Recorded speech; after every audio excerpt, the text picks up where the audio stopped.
Hey guys, so this is actually my first time ever doing a uh, post commentary, especially on content where I'm actually fighting things and like playing the game. But basically, I'm going with a full Jagras loadout, as well as a Jagras weapon, and the jewels that I'm using are mostly Jagras jewels, like things that complement the natural skills that the armor would give you. And I thought it would be interesting to go through every monster and just fight a monster using only weapons and armor that the monster gives you. So here we got full Jagras loadout with Jagras-esque jewels and a Jagras weapon. Um, the switch axe I thought would be the best idea for the Jagras because it has sleep vials or exhaust vials and does sleep damage, and it just makes sense because the Jogger seems like a lazy guy. You know, he just he feels pretty lazy. I didn't really bother with getting a good meal because I mean it's just a Jagras. We've killed thousands of these. Um, I'm surprised they're not extinct. But basically, we're just making our way right on over.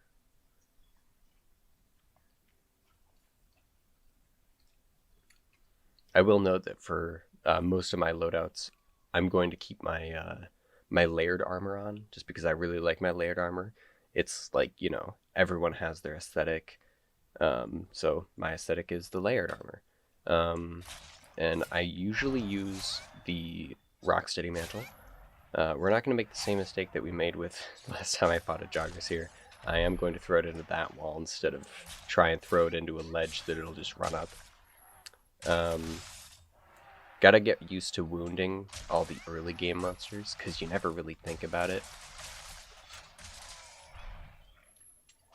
But like I said, I will be using um, the Rocksteady as well as the health booster, just because I have no idea how that happened right there.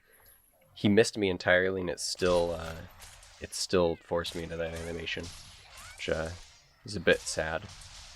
Basically, I will be using those two tools, and I will be using my cat just because my cat is very useful for speed running. And it's not like we're showing you how to fight a monster for the first time. It's just me fooling around mostly, using a Jagras weapon against a Jagras or a Chichi-Aku weapon against a Chichi. Um, and it does show how awkward I am with a lot of monsters fights because I haven't done them very much like with specific weapons. So I thought I'd do it with different weapons because I am kind of like a jack of all trades, but I mean in this game especially you have to get used to each individual weapon.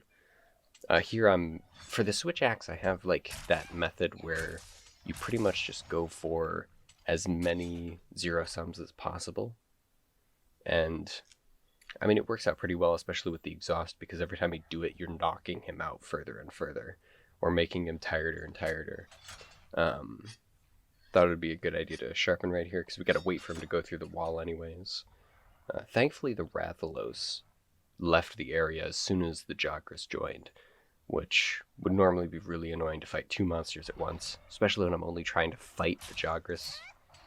Um, I can't believe I managed to get that hit off while he was going into the animation, because normally you get kicked off of things uh, when you're fighting things that have like scripted animations, like the joggers eating something, or uh, a turf war. Usually, turf wars cause like invulnerability to status buildups or KOs. You'll actually see later on that uh, I am using an overlay, so I can see how much health he has left. So I know that he's getting kind of low, and you can actually see later on that I'll be killing him with a slinger ammo because he has one out of like one health left, and he's locked at one because he's in an animation of losing all of his belly fat. Um, Basically, we're just going with classic hit him until he dies, but he has a really annoying section in the stage where he just keeps spinning, and he just keeps doing this flip over and over again. I do have an evade extender 3 out of 3, which is crazy considering I have no idea why he decided to try and fight me again there. It worked out to my advantage though, because it took a little bit less time. I do have evade extender 3, but it isn't very far. The Jagras, one of the Jagras pieces gives evade extender 2, so I just got another jewel that gives me up to 3. Right now I'm at the point where he's got like 3 hits left, and I'm just wondering, like, can I please just kill this guy? He's being annoying, so I thought I'd knock him over, CC him, and then go for the mounting kill. But as I go for the final hit, he goes into his falling over animation right there, and he's at 1 health right now. And I just hit him a bunch thinking, yeah, I'll be able to kill him. But he's not dying because his stomach's going to shrink. It's one of the many times where, despite the fact that you're doing a lot of damage to something, you can't take it below 1 health, no matter what, because he has to finish that animation. So here I'm shooting him with the slinger ammo, and 1 damage was enough. So that's the Jagras armor with the Jagras switch axe versus the Great Jagras. Thanks for watching, guys. I'm going to do another one with the Chichiaku. I'm going to edit them back to back doing this method, and we'll see how well it turned out. And then I'll go back and, well, I won't go back. And then moving further onward, we'll see if it was a good idea.